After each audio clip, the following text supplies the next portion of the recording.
Douglas Rushkoff. Hey. Thanks for coming on Machines Like Us. Thanks for having me. So you've been talking about Team Human and the sort of tension between humans and technology for the last decade. Yeah. That seems like your project for the last decade. Yeah. It's like fighting for Team Human. Yeah. So how are we doing? Well, now that I'm here, I know that machines like us. Machines don't like us, but machines don't like anything.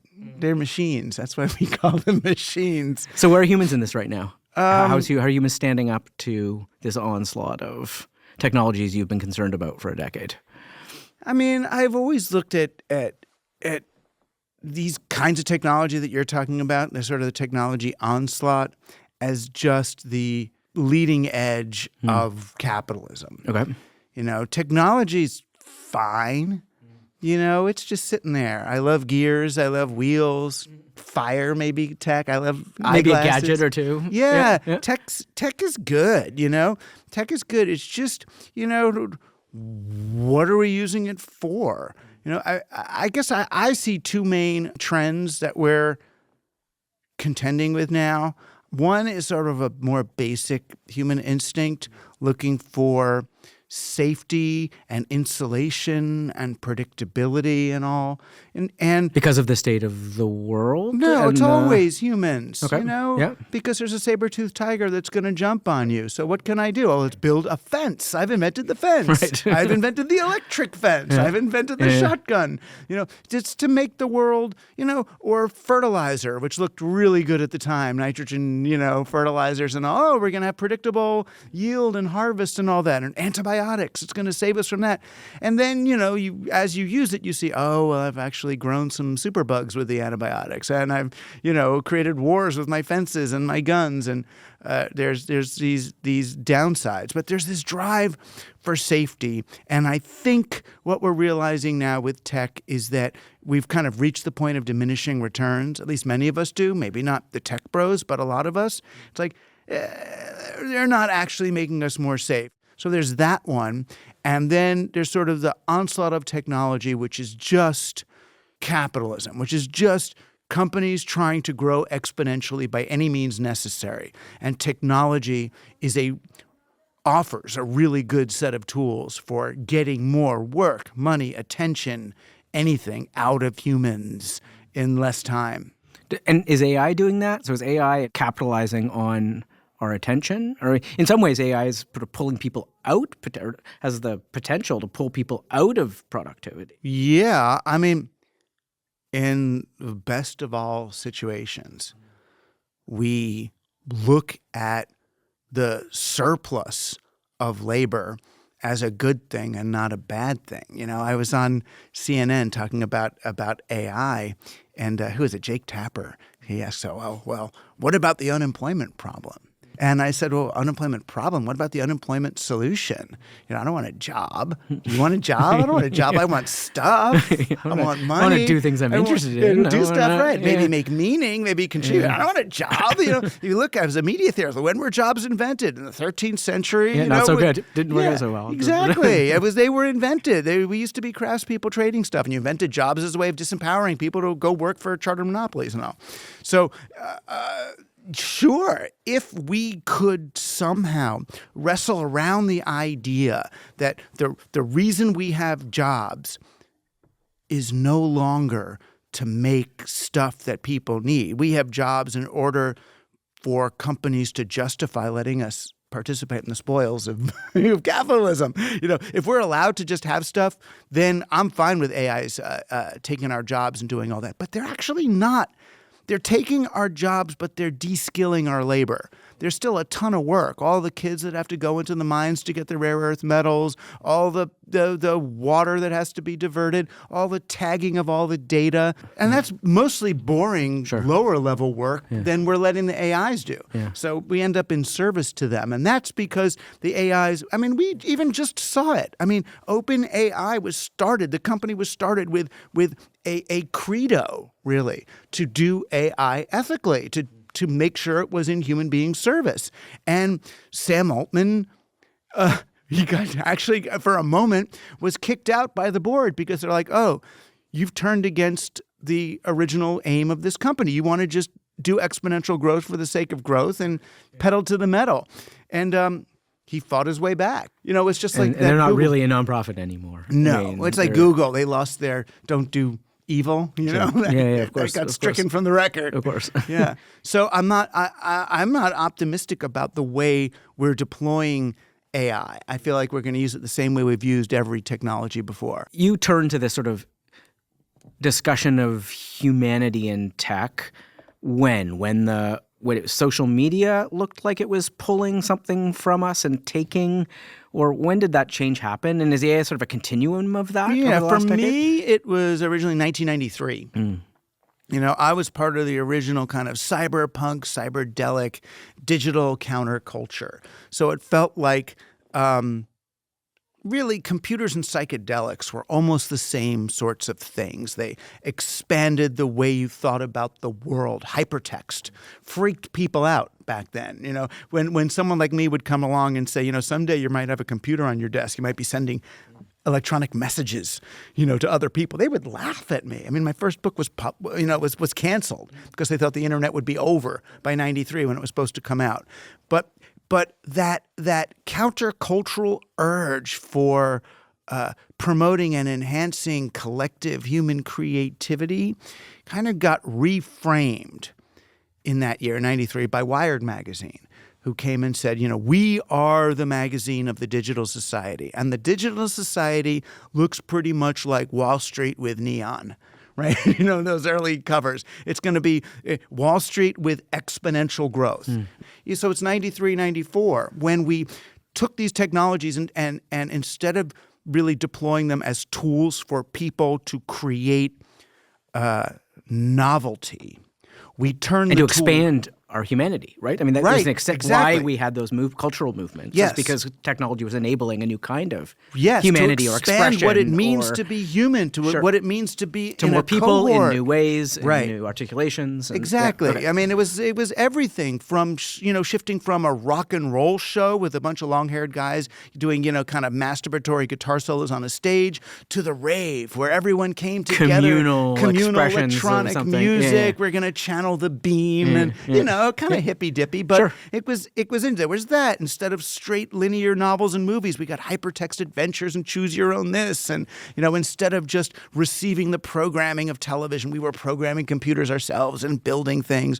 It was a very kind of an early Burning Man rave, creative that was technologically mediated, right? Like a rave was mediated by technology in some way, or enhanced by technology, and it created a collective of out flesh, of that, of thousands of in a real place, yes. doing a similar thing, experiencing something together. What we didn't realize was that was a political act.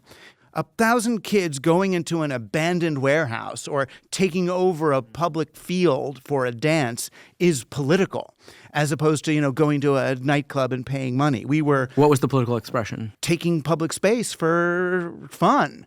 It's same as the internet. We didn't realize the internet was a public space, at least originally.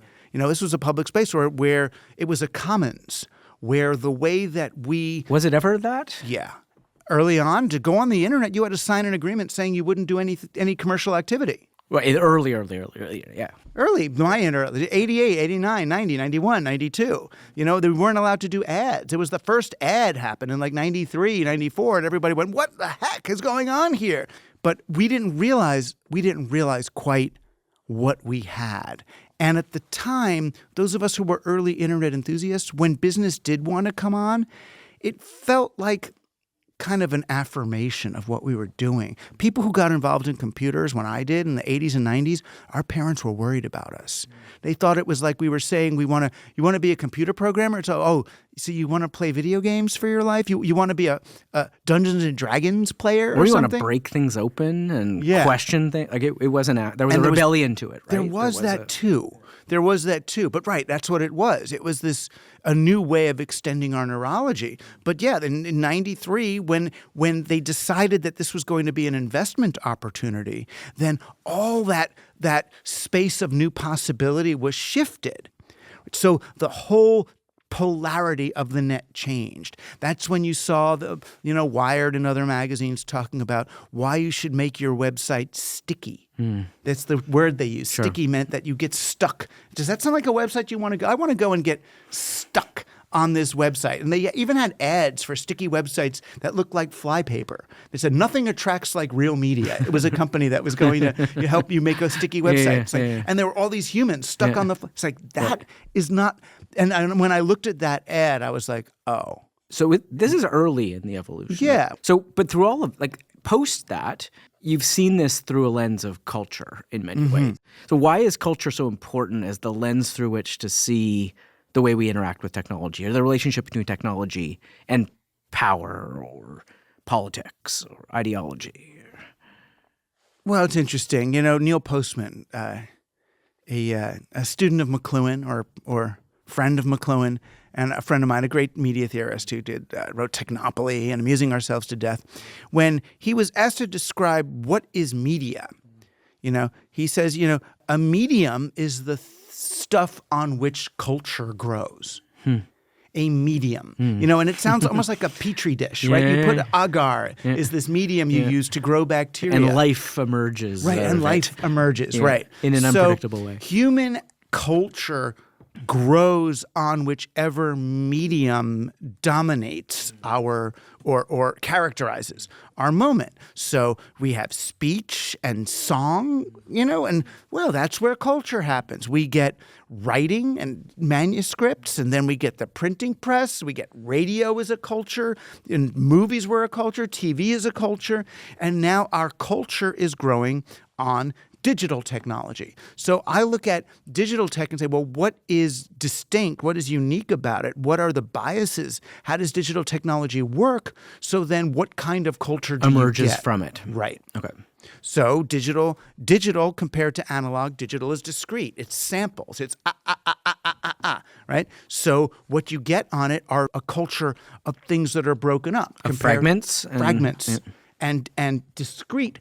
So if the AI is the petri dish of culture, what grows in that? Well, it's interesting. I look at AI more through the lens of the memory than the memory bias. I mean, it is the discrete bias. It is memory. I mean, That's it's based all on it is. memories. It's not. Yeah. Right. So AI is not new. AI, for people who aren't aware of, at least it's not even AI. It's large language models. We don't have AI yet. We have nothing like AI yet. But the word AI now is used to refer to large language models, which really just look at everything that's recorded and try to come up with kind of the most mediocre possible version of whatever you've asked for. What's the average, right? Write the average Beatles song, So it goes back and finds that average thing. So it's about retrieving memory and reverting to the mean, getting to the exact average, which is that's a weird culture. Why do you say that's not AI? Because in some ways that is artificially trying to replicate some form of intelligence. Because there's no it might not be a good one. No, or it might there's not no be very intelligence. Smart. There's no intelligence involved. I mean, it's not good, or is it not sparking new ideas? Is that what makes something intelligent? Well, if we go back to Aristotle, you would need a faculty of reasoning. Yeah. And it clearly doesn't have that. There's no reasoning going on here. Yeah. It's not that. It's not thinking. Yeah. It's averaging. It's wonderful to watch. It's cool, right? I mean, it can be. It can be. I mean, I don't like the artifacts it creates. I don't like looking at somebody's Midjourney picture, but I know the person who made the Midjourney picture had a really good time playing with it and the wonder they saw when iterating that emerged. It, and sometimes and the AI says something to you that makes you think, oh, does it? Was it alive for a second? But hearing someone tell about that is like listening to somebody's acid trip, right? It's like it was great for you, but they never quite translate. Do you think our culture needs human-generated media? Do we care that much? This is where I get worried when I see sort of some of these music generation apps, for example, AI tools that create something that's kind of close enough to a pop song. Maybe we're okay with that. Depends on the purpose. I mean, is it the wallpaper in your bathroom? or the wallpaper in your office bathroom. In which case, like, which is who there cares? to stimulate moderately rapid pooping. Sure. And, Like, look calming, good enough. So, right? like, we're okay with it. Exactly. Yeah. Maybe you can get the AI and, have it just optimized for the workplace, for reduced sexual So if it's harassment. like elevator music, Right. maybe You're not we're going to okay. put Van Gogh in there. Right. But art, if you're looking at a Van Gogh, are you looking at the Van Gogh because of the impact of the paint on your retina? Or are you looking at it as a medium? What's a medium? It's the thing that connects me to Van Gogh. Over a century and a half of time, I'm connecting to that tortured soul who made that thing. The AI, it's interesting. The AI looks at what we would consider human artifacts as noise. The AI tech bro mindset would auto-tune everybody. And for commercial industry music, like, an Ariana Grande, fine, auto-tuner, so she'll hit the perfect C. Every time. Right. Yeah. But you're taking like James Brown, right, who's reaching up for that note, the way he did. If you auto-tune that, You've killed what it is. The soul. Sure. The soul. And that's what it is, because we are connecting with him. Music is the medium through that connects us with James Brown's soul over time and space. And it's the whole purpose of it. Even girls who are going on the friggin' Eras tour are trying to connect to Taylor Swift, the person. Yeah. Do you think, as our culture gets flooded with AI-generated stuff, it's going to make people more valuable? Do you think so? Yes. So what does that look like? Are we going to have like organic labels on content like some equivalent of like a verification that this was a human thing and it wasn't touched by AI? Are we going to put sort of a real like like genetically modified totally foods no or GMOs, something? right? Like this is like the no AI production of culture. I don't think we'll need to. You think we'll know? Yeah, and also because or we'll sort it out. When we're okay, because Taylor's going to use some AI on her recording, and that doesn't mean it's not her. So the human being using AI as a tool is still interesting. So I think, AI can play a role like that if we've got artists and thinkers and culture makers actually thinking about it and playing with it, as opposed to just corporations using it to, stamp out the human. And if the tools are made through which we interface with AI that allow for that. I mean, that's what I worry about too, is like, I'm not totally sure that's how these tools are being built, in part because of the culture of those building them. So there's also a culture of the technologists and the people and the economies that are building these tools for purposes that might not be what you're talking about. The technologists are not in a culture. They're in an economy, right? Sure. They're just looking to maximize profit. Yeah, they might also have an ideology. Right, and some they of their might have a ideology, worldview that is distinct from their economic pressures. And like I wrote in my tangential last to. book, the one that's costing me all my speaking gigs, is the ideology that they're coming from is one where they get rid of us. That the only reason to keep all these people around has been that we are their labor force. Right? If their labor force can be machines instead of humans, they will do that. It goes all the way back. This is why I write about Thomas Jefferson and the dumbwaiter. In middle school, we're told about the dumbwaiter was there to help the enslaved people so they wouldn't have to carry the food up the stairs. No, the dumbwaiter was there so Thomas Jefferson didn't have to look at the enslaved people. But if you could actually get rid of them, that's even better. So do you think that's what's driving some of... So what do you... Well, step back. What do you make of these people? I mean, you wrote about them in your last book, but people who are building a new set of technologies and companies that are putting pressure on society and humans and changing us in some real ways. And like, what do you make of these people? The new ones, and I think the old ones too, they've got a different drive, and it's a drive for escape. There's a certain personality type that is really good at kind of a distanced systems thinking, but they are afraid of people. How did you come to know that? The moment I had that really drove it home was when I thought I was going to be doing this talk for these, wealthy investors, and all they really wanted was advice on their bunkers, their actual doomsday bunker strategies. So they were literally wanting to escape the world that they were. Yeah. And I realized as I was talking to them that this is not a nightmare scenario for them. This is a fantasy. Walking Dead is the positive fantasy for them, not the negative one. What's with that? Why? Like, what's the? This is since Francis Bacon and the invention of empirical science. When Francis Bacon, when was that? 1500? When he was selling the idea of empirical science to the church and the state, he said, empirical science will let us take nature by the forelock, hold her down, and submit her to our will. An unpredictable world, a chaotic world, is scary, Why do you think there's a strand of almost chaotic libertarianism that's inside tech now? I mean, because the politics of tech has evolved from like you said, like a kind of free-spirited libertarian psychedelic movement to now something a little darker, right? Like you say, like there's an escapism to it, but there's also they're almost fostering chaos in a way. Why is that? Where does that come from? Well, it's a might makes right that characterizes both, Musk and Trump.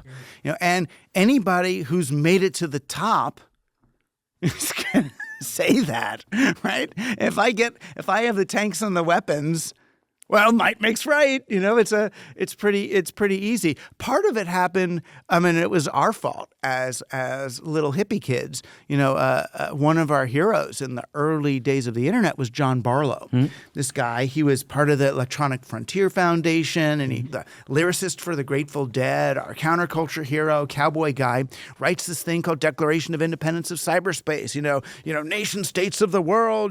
Beware. We don't need you. We're gonna take off the the people of cyberspace. Yeah, we declare we don't need, and all of us are like, yeah, we don't need you. What we didn't realize is when you get rid of government and regulation, you create free reign for the corporations. It's like you get rid of all the bacteria and the fungus grows, right? You got to have them in balance. So we actually, by getting rid of government and seeing government and regulation rather than as the stewards of the internet. They gave us the internet. They built the internet. We got rid of them because they're uncool and they're military and they're regulating us.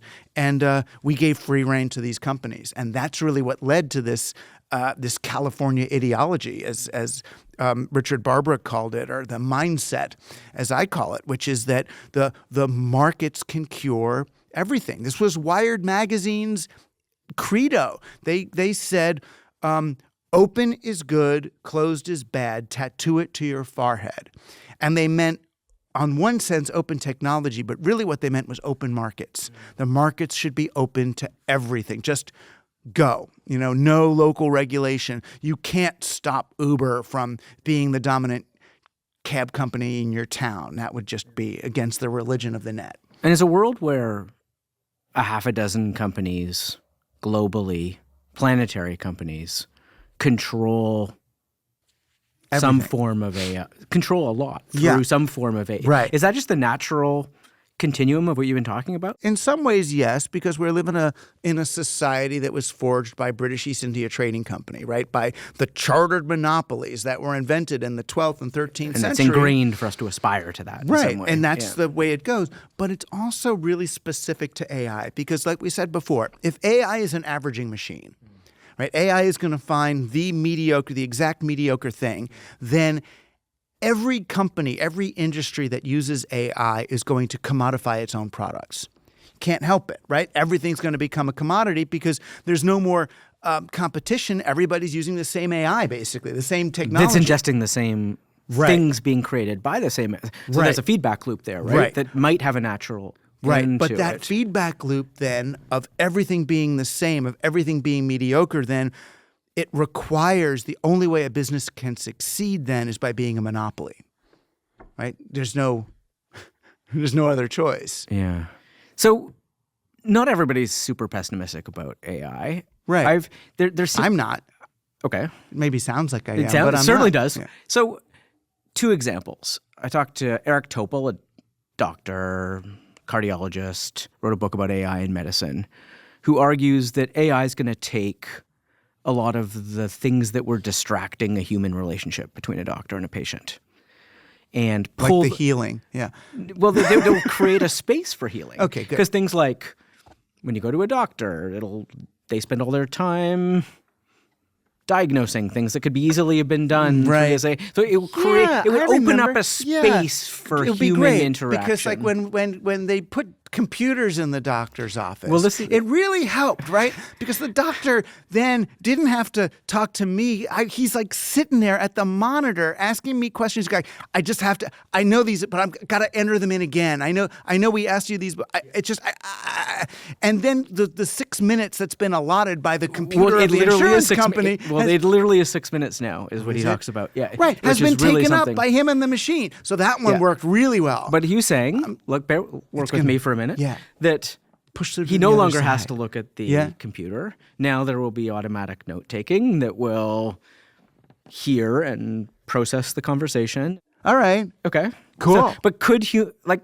Yes, of are we going to course. build another option would be we have AIs that help us in life in some way, be more human, Yes. or guide us We to could. be more it human. Could be. Is it's that just a matter of whether the developers of AI can get their heads around that part. Most of them so devalue the humans. They're so scared of the humans. They want to build a city near Solana to get away from the humans or their bunkers. so they're not building things to maximize humanity? is Right. what you're They're concerned not. about. But if they did, then absolutely. Right now, AI works to make, like in creative pursuits. I was even trying to use an AI to see if it can help me write my comic book and this graphic novel. And I have to do all the laborious hard part, and then the AI gets to do the fun part. So what It's does like, it do? So what's that process like working with that AI? It's horrible. Then it gets to write the scene. And it's like, no, I want to write the scene. I want you to do all the hard work. And it's like, that's not fun. But you're right. If we offloaded the boring stuff to the AI, and then the doctor was there to actually engage, Actually speak to somebody, Right. actually hear. and do a kind of systems thinking that a good doctor can do, even assisted by an AI. Like the AI could be like, "Did you consider Hashimoto's? Maybe just check out this one disease that you missed that third week in med school when you had COVID. That one turns out maybe here." That'd be cool, No, it's just that we currently use AI more to outsource whatever, to get rid of that human part, because usually it's the human parts of industries that don't scale. So we don't like them, But yeah, if we can, we just haven't done it. We haven't had a technical revolution yet where we've enhanced the human. But we can. I mean, maybe this will be the one. So what makes you optimistic about it then? Like you said, you're potentially optimistic here. So how do we create that? I mean, the moment? thing that makes me the most optimistic about AI is how low level its stuff is. I know it's kind of impressive to people now, but it's impressive to people the way it was impressive to have Adobe Photoshop or Fractal Paint, at the beginning. It's like, oh, anybody could be a professional designer. And then like 6 months in, you're like, oh, that's an Adobe Photoshop thing. Any one of us using you'd Adobe see it. Photoshop, Yeah, right. yeah. We're used by Adobe Photoshop, and a real designer Yeah. levels up and knows how to do it. Same with, electronic music or GarageBand or any of these things. It doesn't really replace us, and it doesn't do that yet. But yeah, if there are, medicine may be one where we can do it, where we can actually use it to optimize for novelty and for humanity for that. But that's what And to all my- understand Right. big data sets or help generate. Yeah, but that's what my work Yeah. has always been about. We're not going to do that until we as a society come to recognize and value the human, which is why I'm saying, well, auto-tune at your peril. In the early days, as you know, from mechanized looms, once we got the mechanical loom, to see the human stitches in a work of weaving was considered inferior stuff.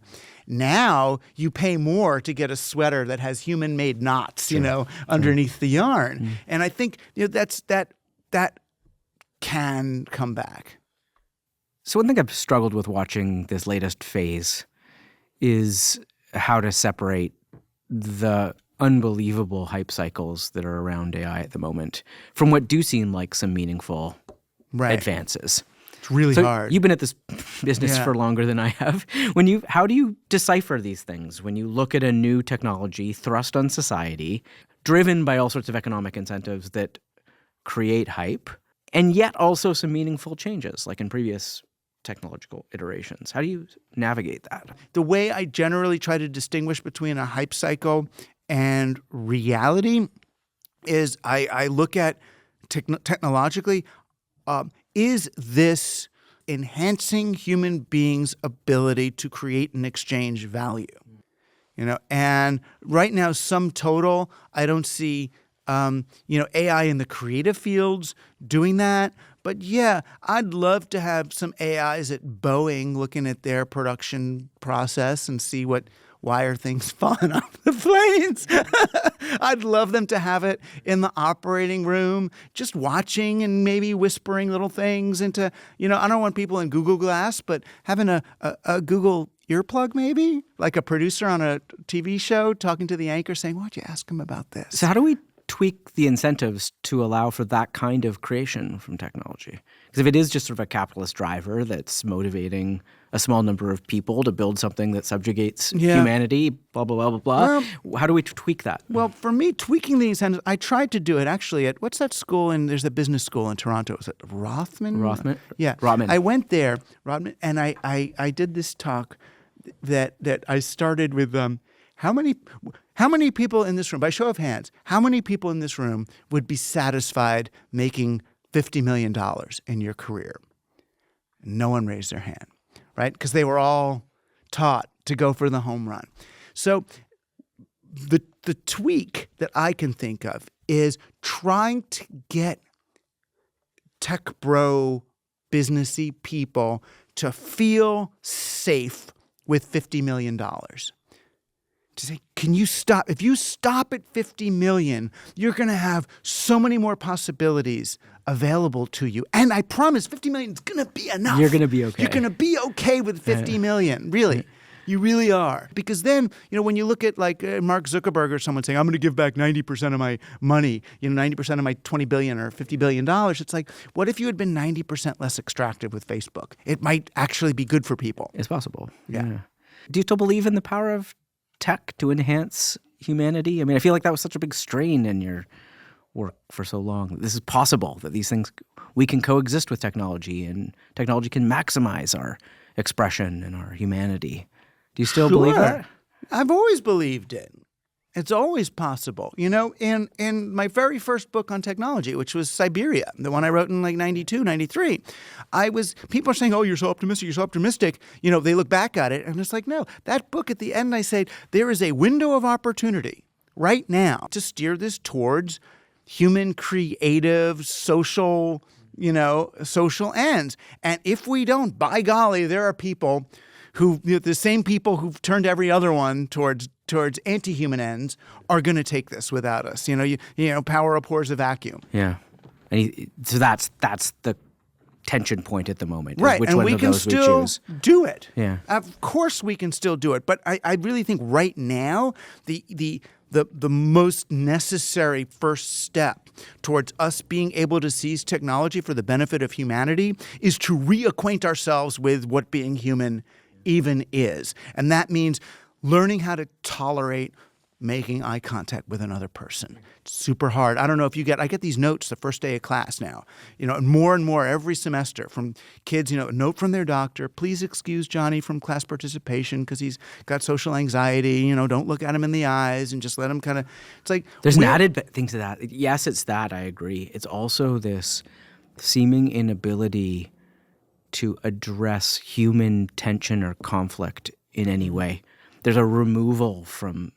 That's digital again. It's because the digital bifurcates it so into quickly. Such clear polarities. My daughter's campus, are you Zionist or anti-Zionist? It's like, you have to choose and you can't talk about it. You're right. We used to at least argue at Thanksgiving, and then hate the person. So just to wrap here, but how do you keep centered on your humanity as you come into contact with AIs in all aspects of your lives? Like, how do we? I get, like, I would like to preserve my humanity, but I also use these tools all the time. I'm confronted with them regularly, as everybody is. And how do I?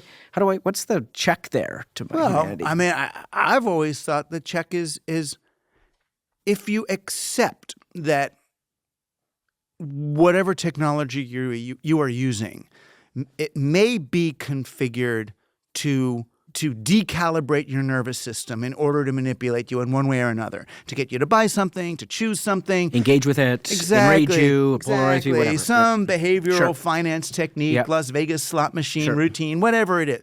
You know that that's happening. So you accept that that is happening whenever you're on this stuff, and then give yourself some time away from it to recalibrate. So you go back to, what were the Israelites told in the desert? The Israelites escaped the death cults of Egypt at the time. When they get into the desert, what's the first thing they did? They got the Sabbath. It was a day to basically say, I'm not going to produce or consume any, I'm just going to be. So one day a week, 1/7 of my time, I'm going to spend just me, being with people and celebrating the sanctity of being human. It's the old Mr. Rogers, you are great. I love you just the way you are. For being you. Right, for being you. Yeah. And that's, boy, that we've lost that. But yeah, I would say the easiest thing is whether you do it as a day with your family. I know it's hard. Imagine this, 24 hours with no screens. 24 hours, one day a week, where you meet each other, play cards, make love, walk around, meet your neighbor. You don't have to worship Jesus or anything, whatever, It's like, just chill. Just chill with each other. See if you can even do it. And if you can't, what I used to do with when I was going around traveling with my Team Human Talk, I would say, the way to start is I want you to find 15 seconds a week. 15 seconds where you can be with another person, look in their eyes, and breathe. You should be able to get 2 full inhale, exhale cycles, 2 Sharing full breaths. Sharing a space and a moment. Look at someone for 2 breaths. If you can tolerate 15 seconds, and that is enough to recalibrate your nervous system. 2 breaths. And then, try that, for a couple of months, 15 seconds a week. Then see if you can move up to 30 seconds to be with a person for 30 seconds or a minute. If you got a minute, you can almost start to make out or something. Play cards if you can. Canasta, whatever it is. It resets you, it recalibrates you. Meet your neighbors, borrow stuff. The story I've been telling is when I had to hang a graduation picture of my daughter, and I needed a drill. And like any American, I thought, I'm going to go to Home Depot, get a minimum viable product drill, use it once, keep it in the garage, it's never going to work again. Or I could walk down the street to Bob's house, knock on his door and say, Bob, can I borrow your drill? How hard is that, right? Because if I borrow Bob's drill, now he might want something from me. He knows I'm a nerd. I could teach algebra to his daughter before her regents, or he's going to want to come over for barbecue. And all of a sudden you have a relationship. Oh, no. Right. And you're in a community. And we all stuff. Sooner or later they're going to be over, singing Christmas carols, And it's like, but that used to be what we wanted, was neighbors and fun and friends and all that. And it's been so worn out of us. But yeah, I think it's that easy. And when you are calibrated, when you are social, then you look at AI from a different perspective, right? It's not about how can I get rid of as many people as possible in my life, but how can I enhance, my relationships and everything about my world. I got to say, I saw the path to keeping that humanity in the couple of previous times we've spoken about your Team Human mission. But those were with technologies that seem almost quaint to me compared to what we're going through now. I really am, and maybe tell me I'm wrong here, but it feels to me like what we're about to go through with AI makes your mission and mandate and call exponentially harder. Yeah, I don't yet experience AI as a game-changing leap. For me, AI still feels like an extension of Google. You know, it's like Google gave us the ability to search for anything and get an answer. And AI kind of puts those Google search results together into a coherent thing for us. Although it turns out worse than the new original Google search does in some cases. When you usually. But it's hallucinating or doing whatever they call it. You know, but it's trying. Sure. You know, it's trying. And let's say it got good. Yeah. You know? That would be, and I've seen it do some interesting things, Netflix wants to use it. So instead of watching subtitles, they can change the mouths on actors so it looks like they're saying where that'll be cool. And the sort of the things that you're talking about, the for doctors to use it or drones, That'll be great. Let's not go there. So you're telling me to lighten up and that humans have a shot here.